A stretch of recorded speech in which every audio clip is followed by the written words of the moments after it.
Ayan, pansinin nyo guys yung aking ginagawa guys. Tignan nyo guys yung aking ginagawa. Oh, parang nag-exercise tayo. Igib muna ang inyong lingkod guys.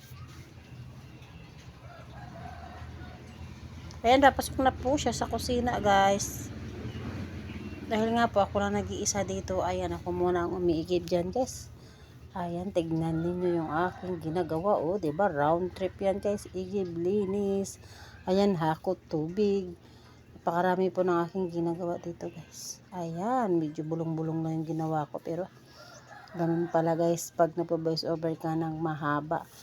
Ngayon guys, nandito na naman ako sa pag-aalaga ng aking rabbit. Kaya dahil nga po ang rabbit ay dalawa na lang yan siya guys, kailangan ko laging tignan. O ayan, hahawakan ko kasi nga naman ay hindi maalagaan ng aking mga anak. Lagi na lang silang nakakalimutan. Ayan, kawawa naman yung aking mga rabbit guys. Ayan, gura-gura lagi sa pagpanood ng aking video at iba-iba po yung aking panonood sa inyo. Ito po pala ay ang aking nanay. Tignan nyo yung aking nanay guys. Sige, lakad-lakad, exercise daw. Pati yung pamangkin ko kasama din. O, di ba meron siyang alalay. Ayan yung aming view ng aming kalsada dito po yan sa Paratungon. O, ayan, nakikita niyang aking kamera. Nag-hi-hi na guys. Panuorin nyo na lang guys hanggang dulo. At ito naman guys, pumunta naman ako dito dahil kukuha naman ako ng kangkong. Ayan, akin pong ipapakain yan dito po sa aking rabbit. Ayan, maingin na naman yung mga manok pag ako ay nagpo-voice over. Hala, gora-gora lang guys. Tumitingin yung mga tao dun sa taas. Kung ano rin ginagawa ko dyan, sabi ko, kukuha ko dyan ng pagpakain sa rabbit. Ayan, panuorin nyo na lang guys hanggang dulo dahil ang inyong nanay po ay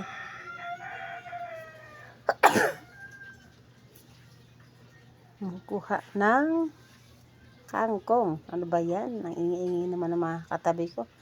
May nagtitila ako na manok. Bay, nag-atsing pa. Ayan. Pagpasensyahan nyo naman.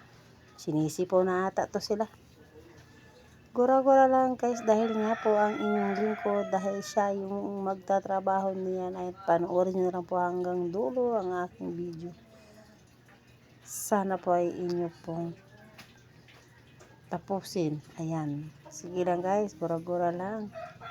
Kuha pa mo ng mga kangkong. Mahaba yan siya guys, yung aking ipapanood na video sa inyo. Kasi nga ay matagal akong kumuha dyan ng kangkong. Nakaharap kasi sa akin yung camera. Hindi ko mailipat sa kabila. Ayan, tatapusin ko na guys.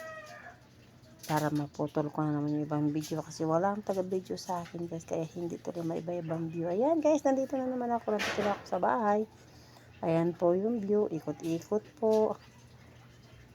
Pansinin nyo po yan o. Ayan yung aking view na pinapakita dahil nga po ay naglilis ang inyong nanay na iwan. Lapitan ko na yung rabbit ko guys. Ayan, dahil nga ay aking pakakainin. Pansinin nyo guys yung aking kinukurang video.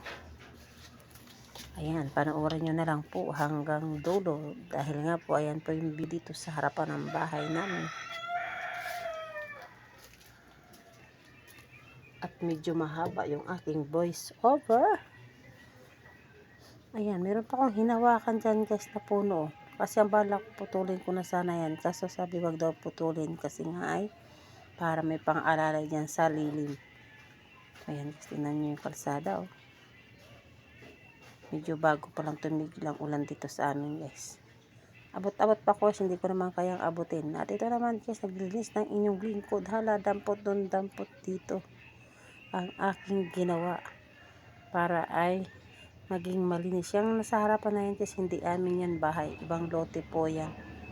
Binalisan ko lang guys kasi walang tao yan. Kaya kailangan ko rin bulis-bulisin kasi pag hindi ko binalis guys, punta yan sa amin yung mga dumi diyan. Ayan, malapit na guys. Naibigyan niyo yung pagpakita kong video dahil ito po yung kasalukuyan ng aking ginagawa araw-araw guys. Ayan, marami pong salamat sa panonood. Bye-bye.